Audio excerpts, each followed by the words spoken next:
I'm Forrest Tanaka. Let's talk about panoramas. Now, most of you probably know what they are.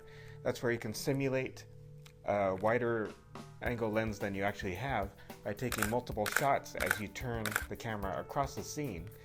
And then you stitch them all together, all those shots together, using software in post.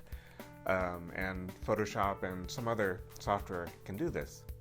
So let's talk about how to really optimize this process so that you have to do as little work as possible fixing things up afterwards.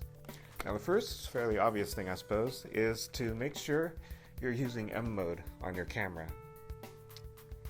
And that's to keep the same aperture, focal distance, shutter speed, everything as you move across the scene. Because if you have it in one of the auto modes, then as you move across the scene, the exposure may change, and then once you stitch your panorama together, you can end up with dark spots and bright spots, and that's no good. So keep it in M mode. Don't change the exposure between shots. Now the second key to the most successful panorama is to use a tripod. Yep. There's nothing preventing you from taking a perfectly good landscape photo or a panorama photo, just hand-holding and moving across the scene. But tripod can really help. Now this particular one is pretty well suited to panoramas because instead of being one of those ball heads where it can move in any direction at any time, this one actually has 3 independent axes of movement, each one with its own knob to tighten it. So I can leave the pitch and the yaw, or pitch and the roll, I guess to put it in aircraft terms, tight and locked down while moving, still being able to move the yaw axis, I guess you can call it, what direction you're in. So that's really handy. You can use really any tripod head, but this kind is particularly handy for panoramas. There are also heads specifically made for panoramas, but this is a general purpose head that just happens to work well for this. Now another key is to really enhance your resolution of your panoramas by not taking the panorama this way with the camera horizontal. Pretty much every DSLR sensor has a wider sensor, is wider than it is tall. In the case of the 5D Mark II, the horizontal axis is I think about 5,600 pixels across the sensor, whereas the vertical is about 3,700 pixels. So, so if you take a panorama with it held horizontally, your vertical resolution is going to be limited to 3,700 pixels. But if you turn it vertically and just take more shots as you move across the scene, your vertical axis will have about 5,600 pixels in this particular case. Now, it's a little less true than it used to be because Photoshop, as of probably CS4, I think, let you have multiple rows of shots to make up a panorama. So you can not only take shots across the scene, you can take shots vertically across the scene as well, and it'll still figure it out. But I still like to do this to really maximize the resolution of the panorama for the least amount of work. In most cases, I just take one row of shots across with this 5,700 pixel or 5,600 pixel vertical resolution. Well, it can be a little awkward if you're trying to use your tripod while taking a vertical with your camera vertical, because there's really nothing there to mount your camera on. So that's where it takes a little equipment, and that's where I use something called an L bracket. And one of these is this. This one's made by a company called Really Right Stuff. As far as I know, no camera manufacturers make these for their own cameras. You have to go to third parties. Really Right Stuff makes a ton of these, and pretty much the moment a major camera comes out, they make a new one of these because each one form fits the camera it's intended for. Not only that, in the case of cameras like this 5D Mark II, you can also have a battery grip, and so it changes the shape of the camera So they sell two different versions of the L bracket for the 5D Mark II, one without the battery grip and one with. I got the one to work with the battery grip just to give me the most flexibility. And so this comes with a one Allen screw that fits into the tripod hole. Then you just use the Allen key to tighten it on, like that. And now, let's put that on this camera.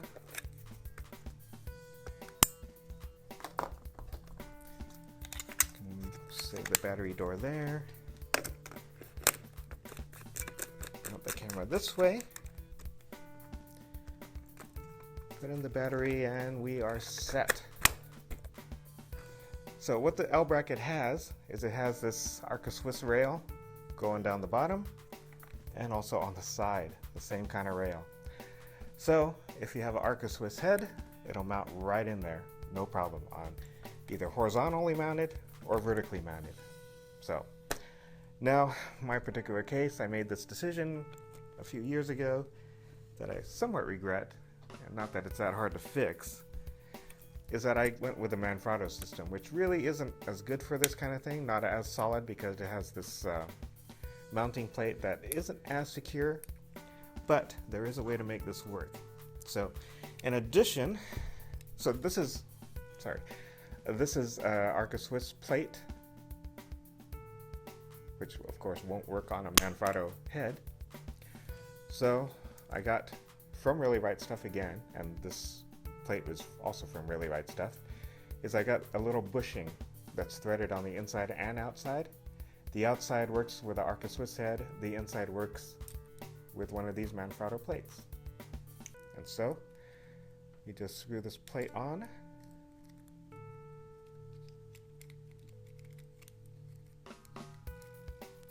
And now you have an Arca-Swiss plate with a Manfrotto plate on the bottom. And you can put that into a Manfrotto head. Like that. Not the best system, but it works for me. It has worked for me for years, literally. So, you then can put your camera, let's lower this a bit, either horizontally in your tripod, like that, or vertically, like that. So, it works really well. So those are some of the keys to a really problem-free panorama, with one exception. And for that, I have to demonstrate. And this is a case that shouldn't affect you in most cases, but there are certain ones where it has affected me. So let's show you the scenario and how to fix it. So let's set up this problem. The problem is called parallax error, and it affects panoramas only in certain situations where you have something really close to the camera, which I'll show you here. Like these chairs close to the camera that I have set up here. We have some distant objects that are out here. With these distant chairs and especially these wine glasses. So I have the camera set horizontally just so the video doesn't look that weird. And here's what we have. If you look through the viewfinder, you can see the two wine glasses are framed by the chair backs. But as we turn left and right, the scene changes. Now you can see the wine glass through the chair back. And as we move the other way, we can see the other wine glass through the chair back, which is not what we see when we look straight on. So this is going to be a real problem when stitching panoramas together, because essentially you're giving your panorama software different images, and so it'll have a really big problem with that. So to fix that, I use this. This is called a actually I forgot what it's called, but again, this is from Really Right Stuff. It lets you offset your camera to avoid this parallax error problem. So let's loosen the camera here. So what this consists of is this, It's a long slide with another Arca-Swiss groove here. So we put it sideways into our Arca-Swiss plate. Now we get to set the camera way back. Now what this is doing is it's setting what's called the lens's nodal point over the rotation axis of the tripod. That way, and the nodal point is different for every lens, and that's where they say the light rays cross before getting to the sensor. So now, if you look at the viewfinder and we move left and right, we see that problem that we saw earlier very much reduced.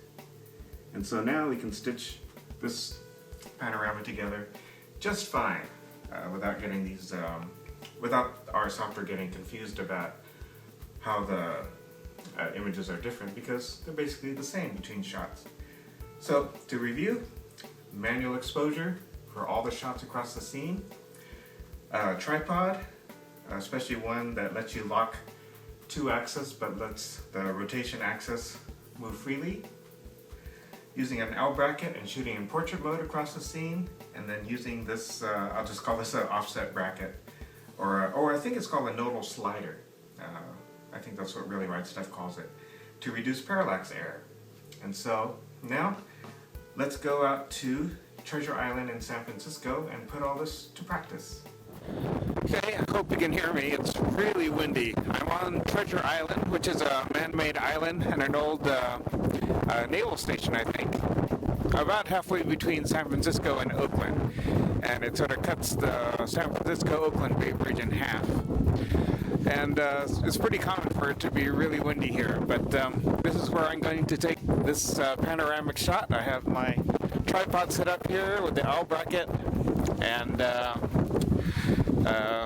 freely turning so that I can take a nice panoramic shot. I'm going to start with the Bay Bridge, which you can see behind me, and pan over to the rest of the city, including try to catch the Transamerica building. It's starting to light up a little bit here with the lights turning on with the city lights, and so hopefully make a nice panoramic shot. So here we go. Oh, the settings on the camera. Since it's so windy, vibration is going to be an issue, so I have the ISO set to 1600, and let's see, the aperture is wide open at 2.8, and the shutter speed is it's probably going to be about 1/80th, so I'm actually going to get on the windy side of the camera to try to block the wind and make that not so much of an issue. So here we go.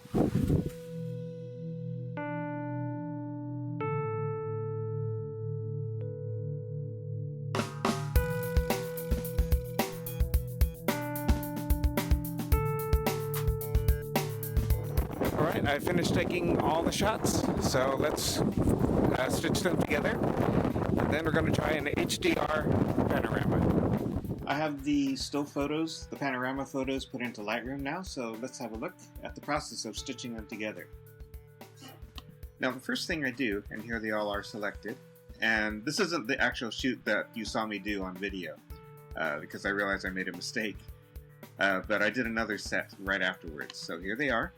Now the first thing I do is make a few corrections to them. I go to the lens correction section, and I put in profile corrections and chromatic aberration correction, so that the stitching software has to do a little bit less work. So let's synchronize the lens correction part.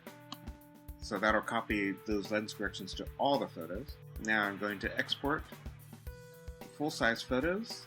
Now you may want to reduce the size of these photos because these panoramas can get huge.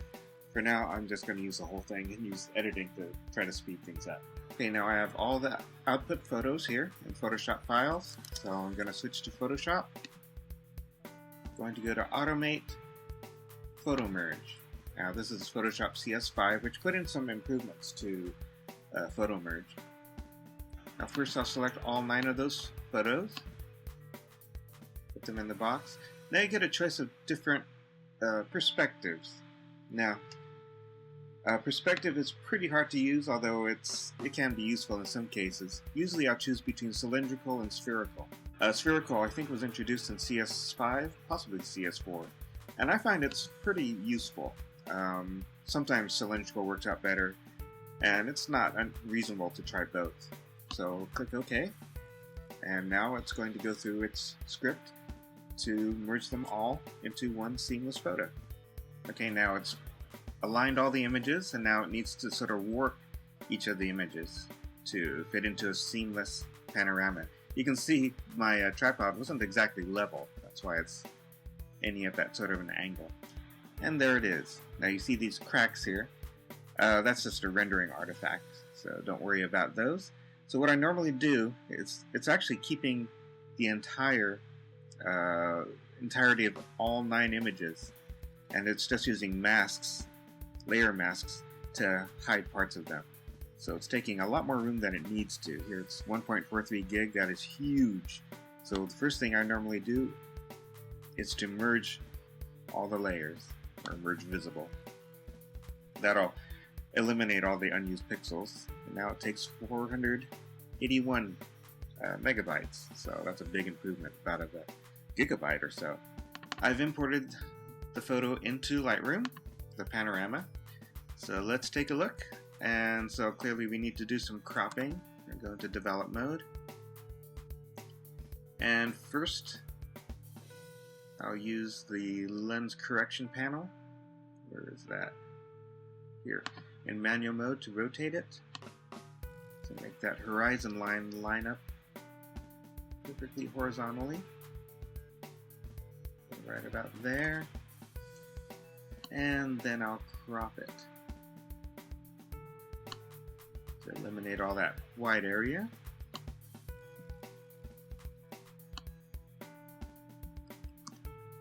And there you go. Now let's take a look at the water. Panoramas and water usually don't mix that well, just because, you know, the water moves a lot between shots. And I'm actually fairly convinced by this. It looks reasonable to me. Maybe a little weird in spots, but we'll let that go. One thing you can do is crop out some of it. And so let's see what we can do with this. Let's use some presets, adding some punch to it, and maybe make it a little less blue. Reset the exposure, contrast, saturation, and I'm just doing this really, really quickly, of course. Get more or less blue. Darken the sky some using a gradient here.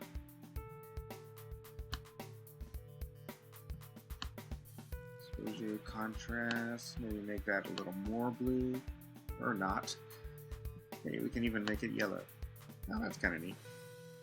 So anyway, that's how I do this kind of panorama. Let's make this a little bigger. So anyway, that's a basic panorama at a reasonable time of day.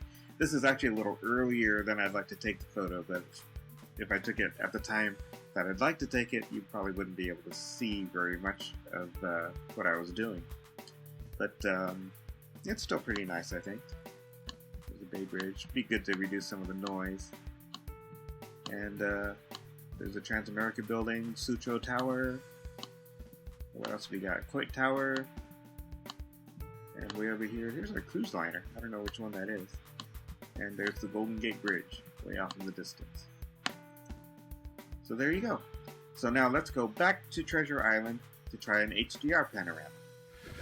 Okay, now we have sort of a high contrast situation with the bright sky and the dark city. So I'm going to try an HDR panorama. So that's kind of challenging, but I'll show you how I do it. Basically, I have the camera set up on the 2-second timer because with the 3-shot HDR, when you push the shutter once, it'll take 3 shots right in a row. So that 2-second timer makes it easy. I don't know if it works that way on Nikon or not. So, but anyway, that's how I'll do it here. And I have it set to f13 ISO 400, and that's working out to roughly about a hundredth of a second. I'm trying to keep the shutter speed pretty high here because it is so windy.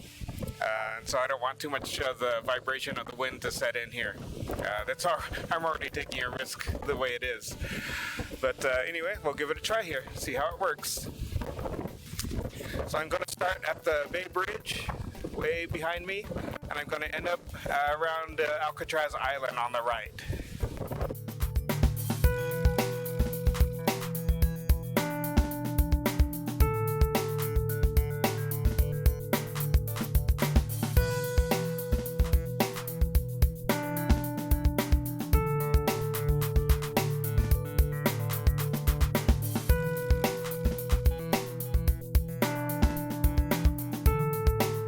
Exported all the HDR Panorama images out into the Finder, and so just pick one. I usually just pick one representative triple.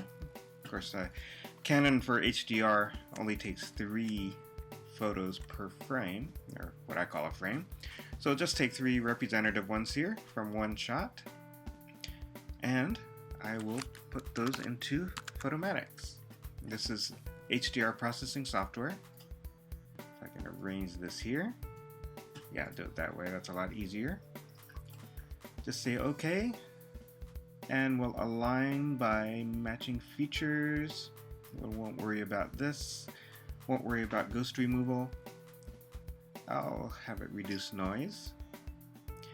I have already reduced chromatic aberrations in Lightroom, so we'll just start processing. This may take a little while. We have our HDR image, and let's manipulate it a bit. First, let's, what should we do here? Saturation. What about color temperature? That's the wrong way. Just sort of even it out a bit there. And let's see, let's increase the strength a bit. A bit too much. And let's see, make it brighter. Increasing the luminosity. And that's looking pretty good, just to start with. So this is just for one triplet of images, and now we need to apply it to all of them. So first, let's process. Okay, so that's our final processed image. Now let's save settings, and I'll just call it pano.xmp. So this will save the settings that to generate this image in Photomatic. We'll save that and close this, and we won't save because we're going to process all of them now using batch. And these are the settings I usually use: merge into 32-bit HDR file and tone map with details enhancer. Select 3 images at a time. I think Nikon does 5, and so you may want to do 5 there. We'll align images same way as before. We'll select the source folder as Pano. That's the one with all our images in it. Then we need to load our settings file. So we'll click Settings under Tone Map with Details Enhancer. Go to this pop-up menu and load settings, and we'll go to that file we saved called pano.xmp. We'll say OK, and then we'll run, and this will take a while because it has to do this HDR process on all these triplets. Okay, so it's all done, so let's close this and see what we got. It made a new folder inside this folder, and there are all the images as TIFF files. The HDR processed images ready for us to make a panorama. So let's select all, or actually let's go into Photoshop and scripts, or automate rather, photo merge. And okay, so we'll load in all those files. So select all of them. Oh, go to the results, and we select all and open. So this should be interesting. I don't normally do this many, so we'll see how that works. I'll do cylindrical this time, and blend images, and that should be all we need, so we'll say OK. Again, this will take quite a long time. Well, it took so long I decided to just head to bed, and this is the next morning. And here's the finished product. It's not great. There's some color issues and some transition issues, but that's how you get the idea for doing an HDR panorama. First do the HDR processing, then merge all the results together.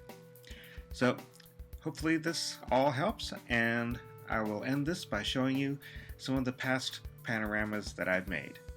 So I'll see you next time.